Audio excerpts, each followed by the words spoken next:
ഇന്നത്തെ വചനം വിശുദ്ധ ലൂക്കാ എഴുതിയ സുവിശേഷം 8-ാം അധ്യായം 15-ാം വാക്യം. നല്ല നിലത്ത് വീണതോ വചനം കേട്ട് ഉത്കൃഷ്ടവും നിർമ്മലവുമായ ഹൃദയത്തിൽ അത് സംഗ്രഹിച്ച് ക്ഷമയോടെ ഫലം പുറപ്പെടുവിക്കുന്നവരാണ്. കാരുണ്യവാനും സ്നേഹനിധിയുമായ നല്ല ദൈവമേ, അങ്ങേ തിരുസന്നിധിയിൽ ഞങ്ങളുടെ എല്ലാ പ്രാർത്ഥനകളെയും ചേർത്ത് വയ്ക്കുന്നു.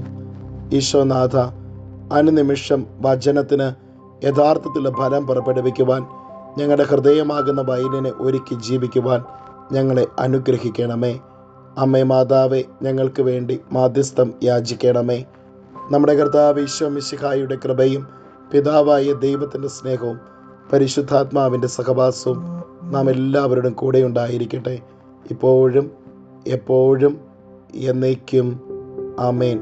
ഇന്നത്തെ നിയോഗം, വചനമനുസരിച്ച് ജീവിക്കുവാനുള്ള കൃപയ്ക്ക് വേണ്ടി പ്രത്യേകം പ്രാർത്ഥിക്കാം.